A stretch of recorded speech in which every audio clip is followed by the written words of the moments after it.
Nakakita na kayo ng palakol. Di ba lahat tayo nakakita ng palakol? Minsan marami akong nakikita ng palakol na kinakalawang lang nakatambak, nasisira, kasi hindi ginagamit. Nawawala ng saysay. Parang yung palakol, walang kwenta kahit anong daming palakol at hindi ginagamit, namumurol. At sa darating na panahon siya ay kinakalawang at nawawala. Pero yung isang palakol na ginagamit, lagi po itong hinahasa. Lagi po itong inaayos.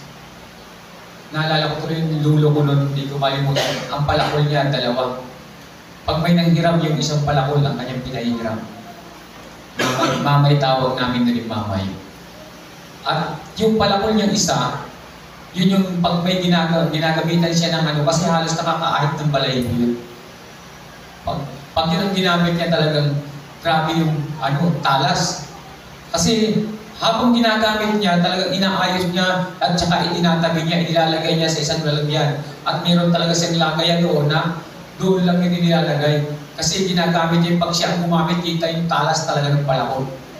Pag tayo po ay ginagamit ng Panginoon, tandaan ninyo, patatalasin kayo ng Diyos.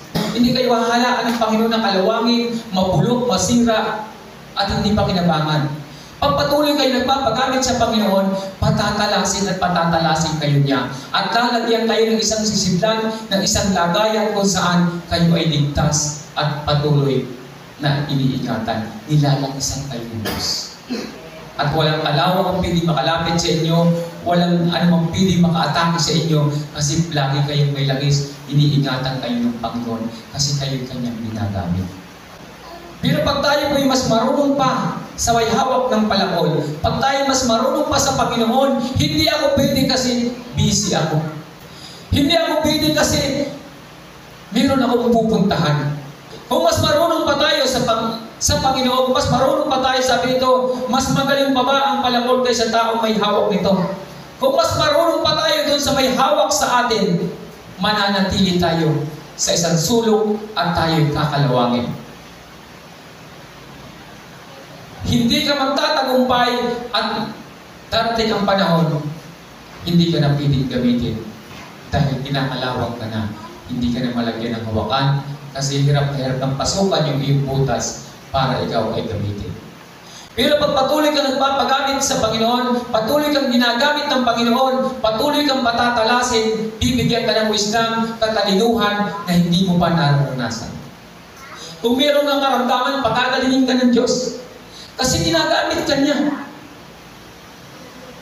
At pag nangalala ko yung lulo ko, si Mamay, pag pinakialaman yung palakol niya, na hindi niya pinahihiram, nagagalit yun at hinahanap. Sinong nakialam? Bakit ginamit ang hindi ko alam? Tandaan ninyo, pag kayo'y patuloy na ginagamit ng Diyos, patuloy kayong nagpapagamit sa Panginoon, pag may nakialam sa inyo, magagalit ang Diyos. Iingatan niya kayo. Hindi niya hahayaan kayong pakikialman ng iba. Pag pinakialman niya kayo, tandaan niyo, magagalit ang Diyos sa kanila at ipagtatanggol kayo. Kaya huwag kang mag-alala kung nagpapagamit ka sa Panginoon na mayroong mga bagay na nagkukulang sa iyo. Pupunuan ka ng Diyos. Pupunuan ng Panginoon ang iyong pangailangan. Gagawa ang Panginoon ng mga pamaraan para ikaw ay pagpalain. Sabi niya, mas mahalaga pa ba ang laghari kaysa taong gumagamit nito? Ang laghari po ay hindi pwedeng pumutol kung siya'y nariyan lang sa isang gilid at walang umahawak sa kanya. Sa buhay po natin, kung hindi tayo hawakan ng Panginoon, hindi po tayo pakikinabangan. Sabi niya, ang tungkod pa ba ang bumubuhat sa may hawak nito? Tandaan ninyo, ang bumubuhat sa tungkod ay kung sino yung gumagamit. Si lolo ko na may tungkod yun yung uway. Sa amin yung uway. Yung tungkod niya, yung kada hapon, bago siya natutulog, inilalagay niya sa may gilid ng kanyang higaan. Bago siya matulog, inaayos niya yung lagayan ng kanyang tungkod. At paggising niya sa umaga, ang una niya tinitingnan yung tungkod kung nasaan kasi babangon siya, kailangan niyang gamitin. Sa buhay po natin, pag tayo patuloy nagpapagamit sa Panginoon, pag ikaw ay humiga, laging nakatingin ang Diyos, naroon yung anak ko. Doon nakahiga yung aking anak. Kailangan yung lugar na yun ay safety. Kailangan ingatan mo ang lugar na yun kasi nandun siya. At pag umaga, tinitingnan na niya yung tungkol niya kasi gagamitin niya. Ang unang titignan ng Diyos sa umaga pag-isip, ikaw na ginagawa niyang tungkol. Ginagamit niya sa paghayo sa kanyang mga gawain na gusto niyang ihayag sa mundo nito. Wala siyang ibang titignan sa umaga kundi ikaw. Nasaan yung anak ko? Anong kailangan ng anak ko? Anong dapat kong gawin sa kanya? Siya ay aking ginagamit, siya ay kagamit-gamit sa aking ubasan. Siya ang aking tutulungan. Siya ay aking iniingatan.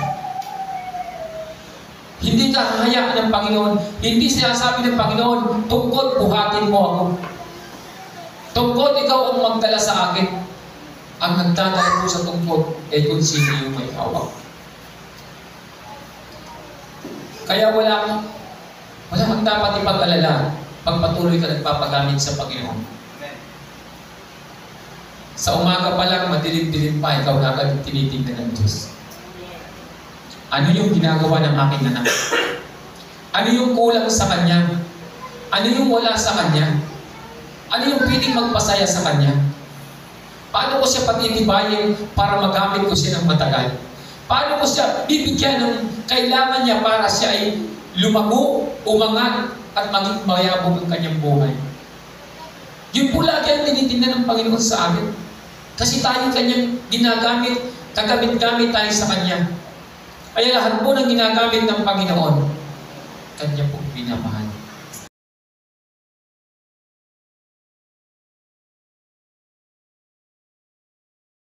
Magandang umaga po sa ating lahat. Pagkain ang Panginoon. Salamat sa pagmamahal ng Diyos sa atin. Tayo po mag-i-start na sa ating Sunday School. Prepare po natin ang ating mga sarili. Salamat sa Panginoon. Tayo po may manalangin. Father God, maraming salamat Panginoon sa pagmamahal mo sa amin, Father God. Tunay nga po ikaw ang tunay na unang nagmahal sa amin, Father God. Salamat po, Ama, sa pag-ibig mo na walang kapantay, Panginoon. Sa umaga ito, Father God, patuloy namin inanyayahan ang Ibanal Espiritu, Panginoon, na siyang manguna sa gawain ito, Ama. Dalangin ko, Lord, na maunawaan namin, Panginoon, ng iyong katuruan, Panginoon, ngayong umaga sa Sunday School, Panginoon. Salamat po, Ama. Dalangin ko, Lord, ako bilang magtuturo, bilang mo ang katalinuhan, wisdom, Panginoon. Ito ang maituro ayon lang sa iyong kalooban. Salamat, Panginoon. Pagpalain mo ang iyong mga anak, Panginoon, at yung mga anak mo na wala pa, Panginoon, makarating sila ng ligtas sa mga lugar na ito. Salamat, Panginoon. Pabantayan mo, Panginoon, sa mga warrior angels sa lugar na ito, Panginoon. Manatili ang kapayapaan, Father God. Salamat po, Ama. Ang dalangin sa pangalan ng Panginoon Jesus. Amen. Thank you, Lord. Purihin ang Panginoon. Salamat sa Panginoon. Meron lang akong itatanong sa inyo bago tayo mag-umpisa sa ating Sunday School. Naglilingkod ka ba sa Panginoon? Bakit ka naglilingkod sa Panginoon? Mahal ko ang Diyos. Karamihan po sinasabi natin, kaya ako naglilingkod sa Panginoon dahil mahal ko siya. Gusto ko lang i-correct na hindi po yun. Kasi pag nasabi mo, naglilingkod ako sa Panginoon dahil mahal ko siya, pride po yung umihiral doon. Nagmamalaki ka, mahal ko ang Panginoon, kaya ako siya pinaglilingkuran. Paano kung hindi mo na siya mahal? Hindi mo na siya paglilingkuran. Ang sabi po ng salita ng Panginoon, siya ang totoong nagmahal sa atin. Siya ang nagmahal sa atin. Kaya tayo naglilingkod sa Panginoon dahil mahal niya tayo. At dahil mahal niya tayo, yung ating pong response sa Panginoon, yung pagsunod natin sa Panginoon, yung paggalang natin sa Panginoon, nagagawa natin dahil mahal niya tayo. Pag hindi ka mahal ng Panginoon, mahal mo lang siya, hindi ka makapaglilingkod ng talagang tao sa puso mo. Ang Diyos po ang tunay na nagmamahal sa atin. Yun ang sabi ng kanyang salita. Kaya po, pag sinabi natin mahal natin ang Panginoon kaya natin pinaglilingkuran, yun po ay may kasamang pride. Parang gawa. Gumagawa ako kaya kailangan akong maligtas. Purihin ang Panginoon dahil sa pagmamahal ng Diyos sa atin, yung pinakikita niya, bakit ka pinagpapala, bakit ka iniingatan ng Panginoon, dahil mahal ka ng Diyos. At dahil mahal ka ng Panginoon, sumusunod ka sa Kanya. At nakikita ng Panginoon yung pagmamahal natin sa Kanya sa pamamagitan ng pagsunod. Sabi nga ng Panginoon, mas mahalaga ang pagsunod kaysa sa mga alay. Kaya kung alam mo na mahal ka ng Panginoon, kaya ka narito dahil mahal ka niya. Sabi ko nga, hindi tayo pinagpapala ng Panginoon dahil mabait ka. Pinagpapala ka ng Panginoon dahil mabait ang Diyos sa iyo. Sabi nga ng kanyang salita, kung sino ang gusto kong pagpapalain ko. Sabi nga niya, ang kayamanan ng masasama ay ibibigay ko sa mabubuti. Ang Panginoon po ang siya dapat laging itaas sa ating mga buhay. Kaya tayo narito dahil mahal tayo ng Diyos. At bilang pagmamahal ng Panginoon sa atin, dapat po ang ating response, tayo po ay maging masunurin. At doon po natutuwa ang Panginoon pag tayo po ay naging masunurin. Nakikita ng Panginoon sa ating galaw, sa ating kilos, sa ating mga ginagawa, kung tayo nga ay nagre-respond sa pagmamahal niya sa atin.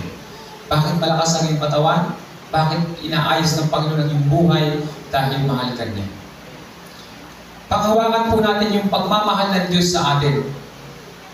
At ipakikita naman natin yung pagmamahal din natin sa Kanya sa pamagitan ng ating pagsunod. Sa ating pong mga magulang, napapatunayan mahal mo ang magulang mo at mahal ka ng magulang mo sa pamagitan ng pagsunod mo sa Kanya. Hindi mo pwede sabihin na mahal mo rin siya pero hindi mo naman siya sinusunod. At patuloy kang mamahalin ng Panginoon. Ganun po yung pagmamahal ng Diyos sa atin. Tulad ng isang magulang, hindi po naghihintay. Hindi ang conditional na po ang pagmamahal ng Diyos. Wala siyang sinasabi, mamahalin kita dahil ganito ka. Hindi ganun ang Panginoon. Mahal ka niya kahit makasalanan ka pa. Marami namang gumawa ng hindi tama ng mga parang pero minahal ng Diyos, pinatawad. Tayo lahat nagkasala pero dahil minahal tayo ng Diyos, pinatawad tayo ng Panginoon. At doon tayo dapat mag-respond sa pagmamahal na yun ng Diyos. Dapat, magbigay naman tayo ng time para sa Kanya. At dito po nakikita ng Panginoon yung ating pagmamahal sa Kanya rin. Nasa pamagitan ng ating pagsunod sa Kanya. At tandaan ninyo lahat ng sumusunod sa Panginoon, yun ang higit na pinagpapala ng Panginoon. Bakit Kanya iniingatan? Sabi ko nga, yung lahat ng ating kailangan alam ng Diyos. Kahit hindi mo pa binabanggit, alam na ng Panginoon. Di ba sa ating mga anak, sa mga anak natin, alam mo kung anong kailangan niya. Hindi pa siya humingi, alam mo na kung anong wala sa kanya. Ay ikaw mismo, magbibigay dahil mahal mo siya. Nakakasala yung anak mo minsan, pero patuloy mo pa rin siyang pinagpapala. Binibigyan mo pa rin siya ng pangailangan niya kasi mahal mo. Pero kung ang papasihan ay mahal natin, kaya ako naglilingkod sa Panginoon dahil mahal ko siya. Hindi ka na maglilingkod pag hindi mo na siya mahal. Pero pag mahal ka ng Panginoon, pag kamali ka man, patatawarin ka ng Diyos. Dahil mahal na mahal ka niya. Marami po, sila Abraham, si Jacob, marami rin silang pagkakamali. Pero dahil mahal sila ng Diyos. Pansinin niyo si Jacob, ang dami rin may mga pagkakamali din siya. Pero dahil mahal na mahal siya ng Diyos. Si Haring David, ang daming pagkakamali, pero mahal na mahal siya ng Diyos. At dahil alam ni David na mahal siya ng Diyos, hindi siya lumalayo sa Panginoon. Kahit siya nagkasala, patuloy siya dumidikit sa Panginoon. Alam niyo, sabi nga, kung ikaw ay makasalanan, lalo kang dumikit sa Panginoon dahil sila ang may karapatang magpatawad. Parang kung may sunog at tatawagin ng bumbiro, kung may karamdaman ka, lalapit ka sa doktor. Ay kung may kasalanan ka, dapat lumapit ka dun sa may kakayanang magpatawad ng kasalanan. Kasi kung lalayo ka sa Kanya, lalo kang hindi mapapatawad. Ay yung pagmamahal po ng Diyos sa atin, yun ang ating panghawakan. At makikita po ng Panginoon na yun ay ating pinanghahawakan sa pamamagitan naman po ng pag-response natin sa pagsunod sa Panginoon. Wala po tayong itatago sa Panginoon. Alam na alam ng Diyos kung totoo rin na ang pagmamahal mo sa Kanya, yung response natin sa Panginoon. Hallelujah. Purihin ang Panginoon dahil ang Diyos po ang makapangyarihan sa lahat. Kaya po pag tayo ay alam mo na mahal ka ng Panginoon, dapat Baka nire-replyan natin ang pagsunod at saka nandun yung ating natutuwa tayo pag tayo ginagamit ng Panginoon. May babasahin niya ako sa Isaiah, sabi niya rito sa chapter 10 verse 15, mas magaling pa ba ang palakol kaysa taong may hawak nito? Mas mahalaga pa ba ang laghari kaysa taong gumagamit nito? Ang tungkod pa ba ang bumubuhat sa may hawak nito? Salamat sa salita ng Panginoon. Nakakita na kayo ng mga palakol. Sabi rito, mas magaling pa ba ang palakol kaysa taong may hawak nito? Nakakita na kayo ng palakol. Diba lahat tayo nakakita ng palakol? Minsan marami ako nakikita ng palakol na kinakalawang lang nakatambak. At nabubulok, nasisira, kasi hindi ginagamit. Nawawala ng saysay. Parang yung palakol, walang kwenta kahit anong daming palakol, at hindi ginagamit, namumurol. At sa darating na panahon siya ay kinakalawang at nawawala. Pero yung isang palakol na ginagamit, lagi po itong hinahasa. Lagi po itong inaayos. Naalala ko tuloy yung lulo ko noon, hindi ko malimutan. Ang palakol niya, dalawa. Pag may nanghiram yung isang palakol, ang kanyang pinahiram. Mamay tawag namin doon yung mamay. At yung palakol niyang isa, yun yung pag may ginagamitan siya ng kasi halos nakakaahit ng balayibo yun. Pag yun ang ginamit niya talagang grabe yung talas. Kasi habang ginagamit niya, talagang inaayos niya at saka itinatabi niya, inilalagay niya sa isang lalagyan. At meron talaga siyang lagayan doon na doon lang yun inilalagay. Kasi ginagamit niya, pag siya ang gumamit, kita yung talas talaga ng palakol. Pag tayo po ay ginagamit ng Panginoon, tandaan ninyo, patatalasin kayo ng Diyos. Patatalasin kayo ng Panginoon. Hindi kayo hahalaan ng Panginoon na kalawangin, mabulok, masira, at hindi pa kinabangan. Pag patuloy kayo nagpapagamit sa Panginoon, patatalasin at patatalasin kayo niya. At lalagyan kayo ng isang sisidlan, ng isang lagayan kung saan kayo ay ligtas at patuloy na iniingatan. Nilalagisan kayo ng Diyos. At walang kalawang ang pwede makalapit sa inyo, walang anumang pwede makaatake sa inyo, kasi lagi kayong may langis, iniingatan kayo ng Panginoon, kasi kayo kanyang ginagamit. Pero pag tayo po'y mas marunong pa sa may hawak ng palakol, pag tayo mas marunong pa sa Panginoon, hindi ako pwede kasi busy ako. Hindi ako pwede kasi meron akong pupuntahan. Pero ang sabi mo, mahal ko ang Diyos. Pinakikita ng Panginoon, mahal ka niya. Pero busy ako. May reply ka ba doon na mahal ko rin ang Panginoon? Kaya susunod ako sa Kanya. Kung mas marunong pa tayo sa Panginoon, mas marunong pa tayo, sabi nito, mas magaling pa ba ang palakol kaysa taong may hawak nito? Kung mas marunong pa tayo doon sa may hawak sa atin, mananatili tayo sa isang sulok at tayo'y kakalawangin. Hindi ka magtatagumpay at darating ang panahon, hindi ka na pwedeng gamitin dahil kinakalawang ka na. Hindi ka na malagyan ng hawakan kasi hirap na hirap ng pasukan yung iyong butas para ikaw ay gamitin. Pero pag patuloy kang nagpapagamit sa Panginoon, patuloy kang ginagamit ng Panginoon, patuloy kang patatalasin, bibigyan ka ng wisdom, katalinuhan na hindi mo pa naranasan. Kung meron kang karamdaman, pagagalingin ka ng Diyos. Kasi ginagamit ka niya. At pag nangalala ko yung lulo ko, si Mamay, pag pinakialaman yung palakol niya, na hindi niya pinahihiram, nagagalit yun at hinahanap. Sinong nakialam? Bakit ginamit ang hindi ko alam? Tandaan ninyo, pag kayo'y patuloy na ginagamit ng Diyos, patuloy kayong nagpapagamit sa Panginoon, pag may nakialam sa inyo, magagalit ang Diyos. Iingatan niya kayo. Hindi niya hahayaan kayong pakikialman ng iba. Pag pinakialman niya kayo, tandaan niyo, pag-agalit ang Diyos sa kanila at ipagtatanggol kanya. Kaya huwag kang mag-alala kung nagpapagamit ka sa Panginoon na mayroong mga bagay na nagkukulang sa iyo. Pupunuan ka ng Diyos. Pupunuan ng Panginoon ang iyong pangailangan. Gagawa ang Panginoon ng mga pamaraan para ikaw ay pagpalain. Ang lahat po ng bagay sa mundong ito, kung gusto mong makamit, tumikit na tumikit ka sa Panginoon. Sabi niya, mas mahalaga pa ba ang laghari kaysa taong gumagamit nito?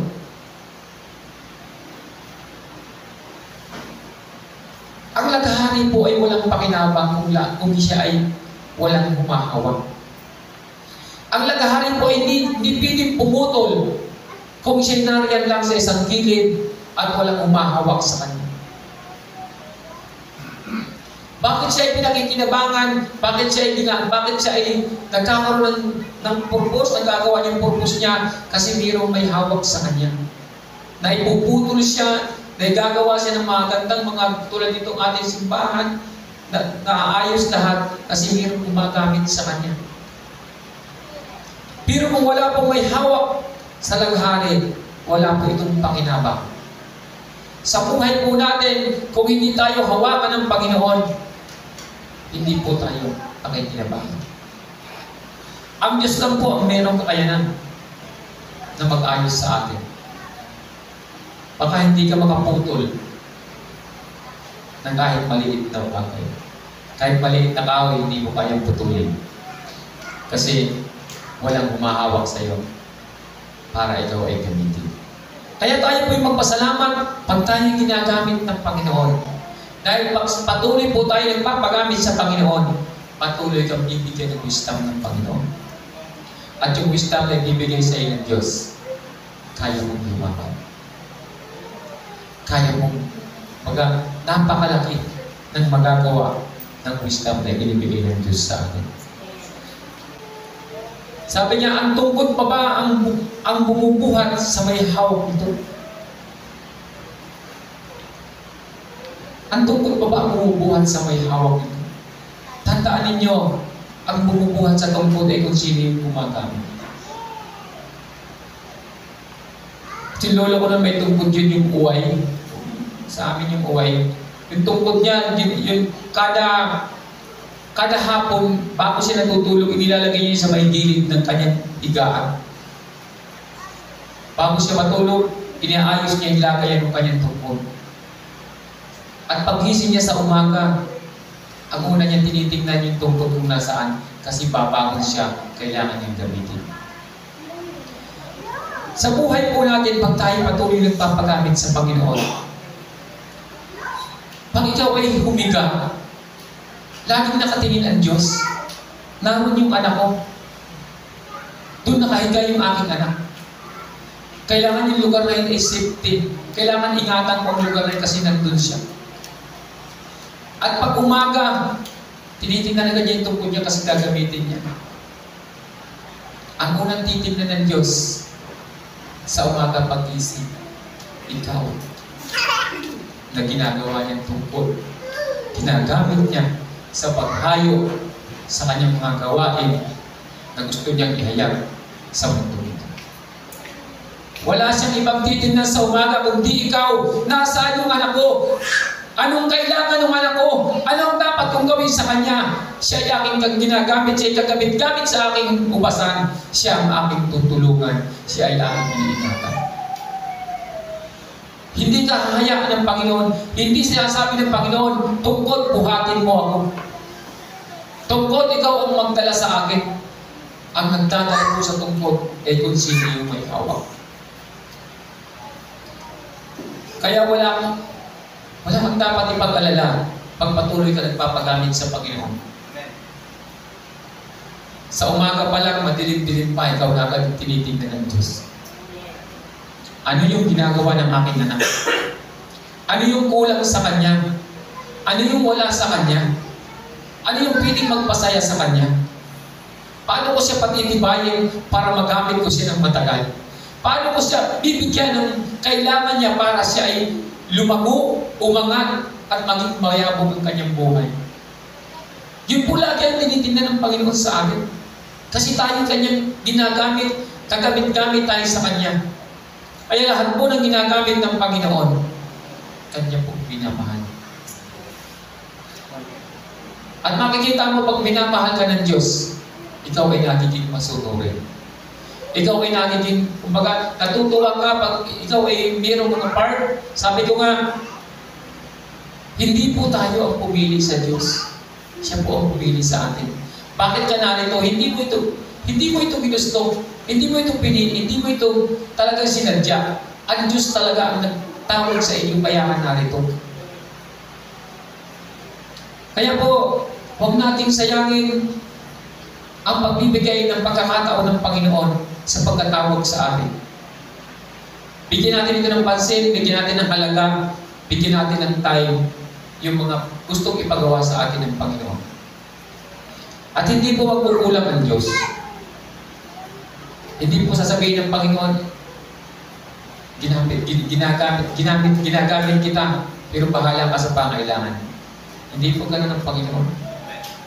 Ang sabi ng Panginoon, ako ang magpapakain sa iyo. Sabi nga ng Panginoon sa mga alagad niya, pumayo kayo pero huwag kayong magdadala ng lagayan ng pera, huwag lagayan ng mga supot. Pero nung bumalik sila, tinanong sila ng Panginoon, mayroon bang nagkulang sa inyo?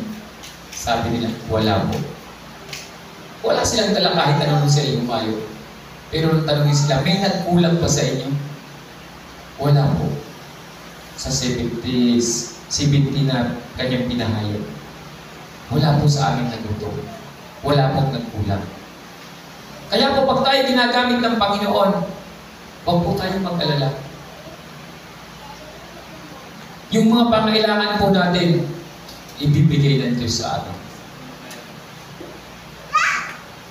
Matuto po tayong sumunod na mayroong pong pagmamahalin na pagsunod sa ating mga puso. At napakabuti po ng Panginoon. Sabi ko nga, walang ibang piling paghawakan sa mundo ito kung hindi ang salita ng Diyos. Dahil ang sabi dito sa kanyang salita, mawawala ang langit at ang lupa, ngunit ang kanyang salita, hindi mawawala ng bisa.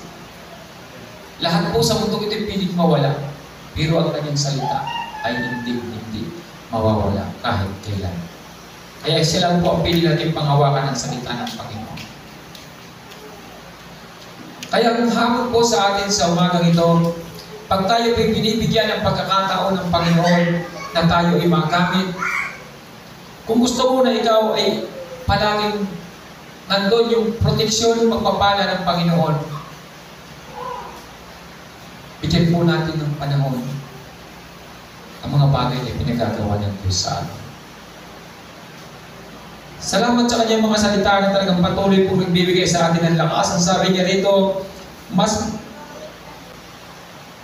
magaling pa ba ang palamon kaysa taong may hawak nito? Mas mahalaga pa ba ang lagaray kaysa taong gumagamit nito? Ang tungkod pa ba ang bumubuhat sa may hawak nito? Napaka-iwaga po ng salita ng Panginoon at nagbibigay po ito ng pag-asa sa atin. Pag atin pong maunawaan ang salita ng Diyos, sabi ko nga, ang tunay na yaman ay ang salita ng Panginoon. Dahil ito po ay tunay na madadala natin hanggang doon sa kung saan tayo galing. Pero ang yaman sa mundo, dito lang po ito. Kaya nga sabi ko, yung yaman sa mundo, ibibigay lang ito ng Panginoon sa atin. At gagamitin lang natin ito dito rin lang. Hindi ito natin madadala kahit saan. Kaya nga, talagang napakasarap na ang salita ng Panginoon ang ating pong gawing treasure sa buhay natin. Siya yung gawin natin yaman. Kasi dito sa mundo ay talagang mga lahat ay temporary lang, pansamantala lang. I-enjoy mo lang, kung meron ka, bigyan ka ng Panginoon, i-enjoy mo lang, gawin mo lang itong makatulong sa paglilingkod mo sa Panginoon, magiging masaya ka dahil kailangan mo ito, ibibigay ito ng Diyos sa iyo. Itong ating pangailangan, pagkain, pera, pananamit, lupa, bahay, ibibigay lang po ito ng Panginoon sa atin. Sa ating pong paglilingkod, meron po itong pagpapala na ibibigay ang Panginoon. Hindi tayo pababayaan ng Panginoon pag tayo patuloy na naglilingkod sa Kanya. Hindi naman papayag ang Panginoon na naglilingkod ka sa Kanya tapos kinabukasan wala ka ng kakainin, wala ka ng damit, Diba? Eh, hindi papayag ang Diyos na pagtawanan kanila ng mga taong nakakita sa iyo. Kaya pagpapalain ka ng Panginoon kasi mahal ka niya. Dahil ikaw ay masunuring anak at ang una niyang binibigyan ay ang kanyang mga anak na patuloy na sumusunod sa kanya. Sa umaga pala nakikita ka ng Panginoon. Itong anak ko, ito ang kulang sa kanya. Alam ng Diyos kung ano yung kulang sa atin. Pero napakabuti ng Panginoon, sabi nga niya, kahit kung kulang ka sa karunungan, humingi ka sa Panginoon, ibibigay ng Panginoon. Kaya sa ating po paglilingkod sa Panginoon, panghawakan po natin ang kanyang salita. Talagang po ito po ay mangyayari at mangyayari. Kaya sabi ko nga, sa bawat ginagawa ko, napapatunayan ko talaga na walang imposible sa Panginoon. Nasa 2 years na rin kami dito at 2 years na, halos sobra naman pala. Pero simula naman po ay, simula ng simbahan dito, nag-decide ako na hindi na ako talaga mag-business. Ito Panginoon, sa'yo na lang talaga. Kasi marami akong nakikita ng mga nagpapastor na nagtatrabaho rin para sa kanilang pagkain. Sabi ko, Panginoon, maglilingkod ako sa iyo, pero hindi ako magkahanap ng pagkain. Ang Panginoon po nagpapakain sa amin. Siya ang nagbibigay ng lahat ng aming kailangan. Paging lahat ng pangailangan namin, siya ang nagbibigay. At hindi po naman kami kinukulang. Mas maganda pa nga kaysa nung sa papagod yung ako. Nagbibigay ako halos parang wala na akong pahinga. Parang yung tulog manok na lang kasi maya magluluto, ano-ano, tapos yung oras mo, hindi talaga pwedeng magsabay kasi minsan tatawag yung magpapadeliver ikaw ay may gawain. Kaya sabi ko, mag-decide ako, ayaw ko na rin ito. Maglilingkod ako sa Panginoon. At napatunayan ko naman, tama yung pagkapili ko sa paglilingkod ko sa Panginoon. At talaga po, tinutugon ng Panginoon yung lahat ng aming kailangan. Di po nagkulang ang Diyos. Kaya ko po sinasabi ito dahil napatunayan ko na po sa aking sarili na talagang panaglilingkod ka sa Panginoon, hindi ka magkukulang sa iyong pangailangan. Ibibigay ng Diyos, ibibigay ng Panginoon. Kaya salamat sa kanyang mga salita na talagang patuloy na nagbibigay sa atin ng lakas. Sa atin pong pagbabasa ng salita ng Panginoon, damdamin po natin. Kung natin kaliligtaan na tayo ay magbasa, palagi po tayo magbasa ng salita ng Panginoon. Araw-araw, maaari, bago ka bumangon sa higaan mo, pagbangon mo, pasa ka muna bago ka umalis. Tapos sa gabi, bago ka matulog, makapagbasa ka muna kahit mga ilang verse lang. Hindi naman ito parang yan, kasi mahalaga. Utay-utay naman ikaw na tuturuan ng Panginoon at pantamulit talagang ikaw na mismo ang sarili mo na talagang gusto mo lagi magbasa ng salita ng Panginoon. Salamat sa kanyang mga salita ngayong umaga sa ating Sunday School. Sana po naging patibay tayo at naging pasunurin sa lahat ng pinapagawa ng Panginoon sa atin. Alam ko, kayong lahat ay tinawag ng Panginoon. Kayong lahat ay ginagamit ng Panginoon. Tayo po ay nagsisilbing palakol na ginagamit ng Panginoon. Nagsisilbing laghari tungkol ng Panginoon na laging inuutusan niya sa lahat ng kanyang pinagagawa. Kaya po, ang paningin ng Panginoon lagi nasa atin at ang proteksyon ng Diyos lagi po natin maranasan.